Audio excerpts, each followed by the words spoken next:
Alrighty, folks, we're going to try a little something new today. There is a heavy metal tag for 2025 going out uh, by Heavy Metallurgy. Put this metal tag out, so we're going to take a stab at it. I've always wanted to do one of these and haven't got around to it,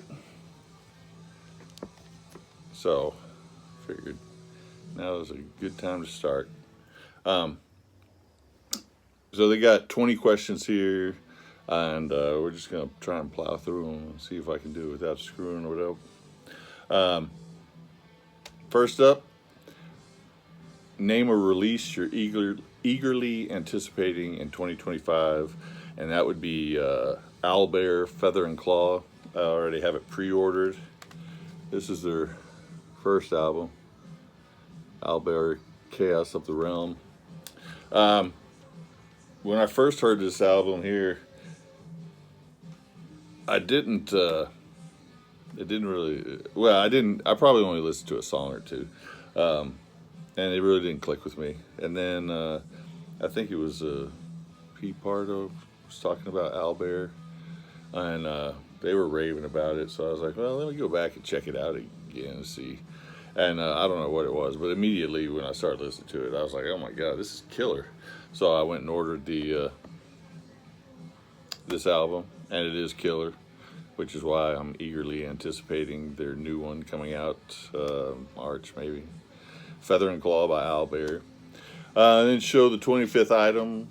I'm going to go with the CDs, and this is Achelos, Northern Winds. This is a epic power metal band out of Greece. This is just an EP right here. It's got 2 new songs, Northern Winds and The River God, and then it's got 3 live tracks, Macedon, Myrmidons, and Warriors with Wings. The last 2 are really great. This is a great band. They came in at number 3 on my album of the year list. Achelos, Northern Winds. And then number 3, overdue. Name an older band you checked out for the first time in 2024 and loved. And that would be Sword, with the album Metallized is the one. I think it was Darcy Six Strings that pushed me over the edge on this one. I even remember seeing this when I was a kid in the record store, and I thought Sword was a cool name, but I didn't really dig the album cover. But this is killer. This top-notch Canadian power metal. I liked it so much that I got their second one, Sweet Dreams, which is also really, really good. Not as good as the debut, but it's up there. Like there's this funny texture on the CD. And then their third one, I think this one came out in 2023, just called 3. This one's not so strong. It's a little commercial.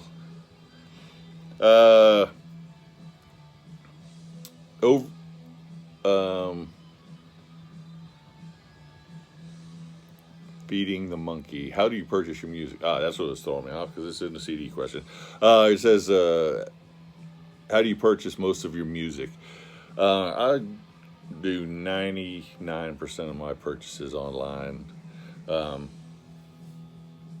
And most of those, the older stuff I get through Discogs, and like pre-orders and stuff I usually go through Amazon. But I use eBay and Bandcamp. Sometimes import CDs, sometimes I go to the label website, but the 2 ones that I use the most are probably Discogs and Amazon. Then we got show a heavy metal album that musically is really hard to place in a heavy metal subgenre. That would be an album that came out this year called Patriarchs in Black, Visioning. Now, 90% of this album is doom, but then my favorite song on here is called Whiskey on My Mind, which could easily have fit on, say, Rebel Meets Rebel album. And then there's 2 songs on here that are straight up new metal. I mean, they got scratching rapping. So quite bizarre album. I would say probably a doom band, but when they've got new metal on there, it kind of throws it off. So that was Patriarchs in Black, Visioning. Eating Crow. Talk about an album you used to hate, but after years finally clicked, and now you can't get enough of it. Well, I don't know if can't get enough of it is the right word, but the album would be, in question would be Wasp, Inside the Electric Circus. Now when Wasp came out, I didn't get on board at first because I thought they were a Kiss ripoff, and I actually kind of blind bought their debut. I had never heard anything off it, and I bought it. I fell in love with it immediately. They became one of my favorite bands. Last Command came out. I was like, okay, not as good as the debut, still pretty good, kind of toning down the image a little bit. And then you got this came out, and immediately I was like, oh my god, what is up with this album cover? And I listened to the album, and honestly, I hated this album so much that I didn't buy anything from Wasp in decades. I finally got around to getting back to them, probably not 10 years ago, but probably more than 5, and just been gradually picking up all their stuff. And I got to the point where I didn't have Electric Circus. I knew that it had some bonus tracks on it, the CD reissue.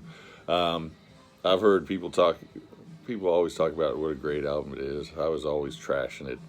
And finally I broke down, I bought the CD reissue, and I listened to it, and I was like, man, it's got some really good stuff on it. Really good playing on it. It's a lot heavier than I remembered. The lyrics are still pretty cheesy, and the album cover's terrible, but it's way better than I remember. So I like that one a bunch. Impulse, show an album that you blind bought in 2024, and that would be Vulture Sentinels. I had heard people talking about this album, but I had not listened to it. It was on sale on eBay for like $10, so I snatched it up. I was like, I'll give that a shot for $10.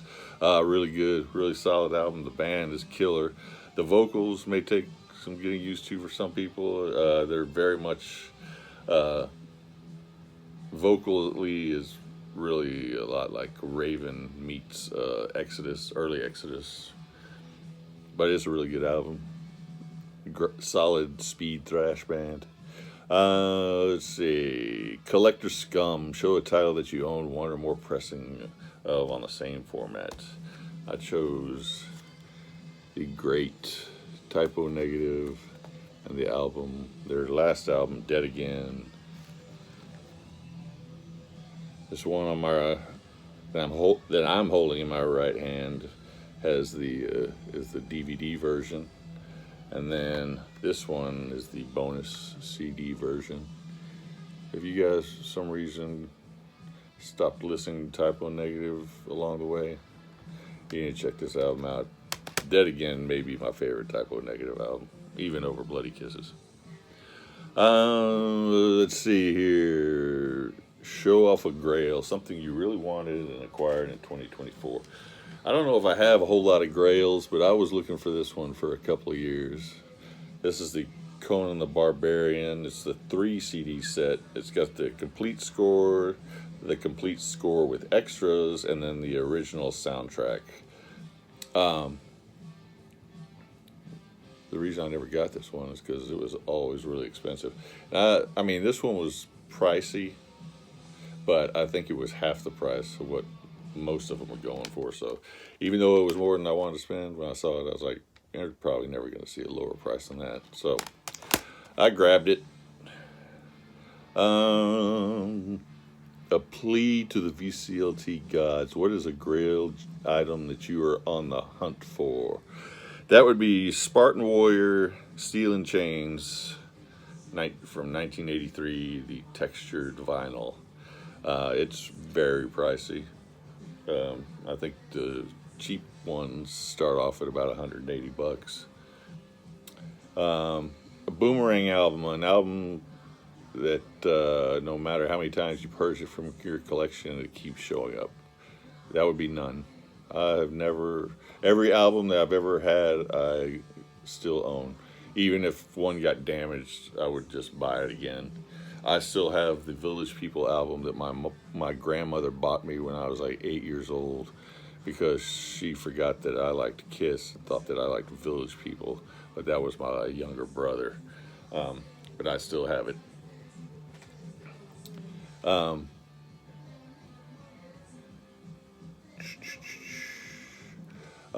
Reunion. Name an artist that you had lost track of over time but reconnected with in 2024. That would be Great White. For obvious reasons. Jack Russell passed away. I bought this debut way back when it came out, 1984. This is still my original vinyl copy. It was called Stick It in Europe, I think, which is what this CD is called. When Jack Russell passed away, I was like, you know what, I'm going to go see what's going on with some of their earlier stuff, see if they have any reissues. And they did. They had this reissue, which has 5 bonus tracks on it. This is a debut album with 5 bonus tracks.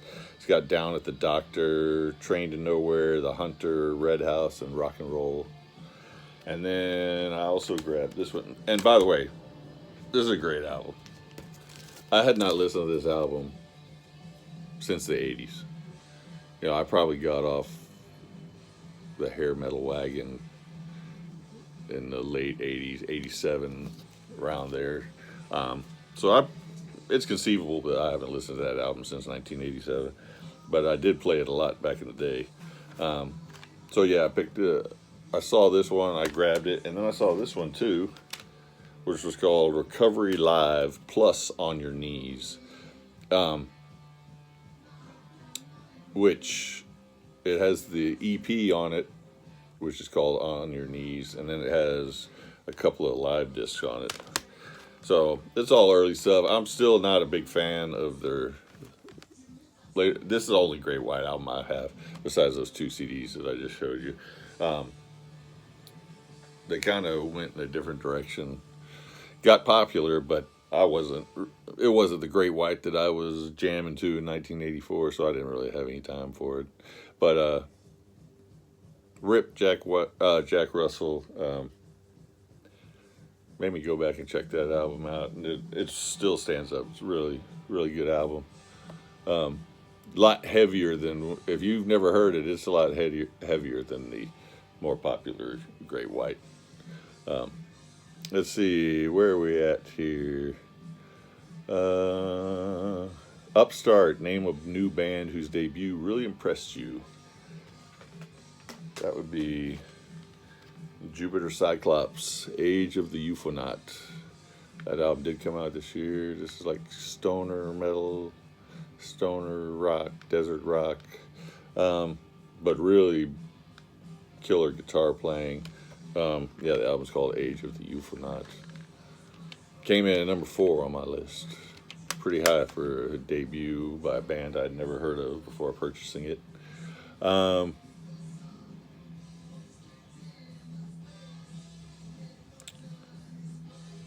Oh, I did get this one. I thought that for a second that I forgot to grab this album.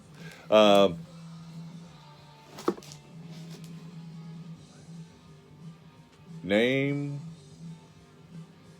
or show a band that you bought in 2024 as a direct result of watching someone's YouTube channel. And that would be Legion of Doom, The Skull 3. This is a band born out of the ashes of the band The Skull. Didn't even know this thing was coming out. And Pete Bardo reviewed this album. I went out and got it. Finished in my top 10 of the year. Classic Doom. It's got a track on here sung by Eric Wagner, and then the other vocal. Then they have 2 vocalists. One's Carl Agel from COC, and the other's Scott Rieger from St. Vitus. So good classic Doom sound on that album. Don't judge a book by its cover. Show a great album with bad cover art. That's Rose Tattoo, Scarred for Life. Sorry, my sleeve's a little crinkly. In the 70s, they had this thing where they like to take pictures of the male band members all hugging on each other without their shirts on. Now, this one isn't quite that cringy, but it's pretty damn close. I mean, I understand they're trying, this rose tattoo, they're trying to show off their tats, showing they're scarred for life, but it's still kind of cringy. But it's a great album and a great band. Was supposed to see them in 2020 for the tour for this album, anniversary tour for this album. I believe it was this album. COVID ruined that, so I'll probably never get the chance to see them. Name of an album that you'd like to see reissued on. Oh no, I'm sorry, I'm skipping one. Rembrandt, show an album whose cover art was created by one of your favorite artists.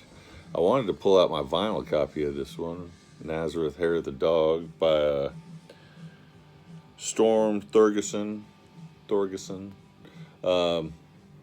Did a lot of work with Pink Floyd, Led Zeppelin, some Black Sabbath covers. Worked with Hypnosis on a ton of album covers. Love Drive.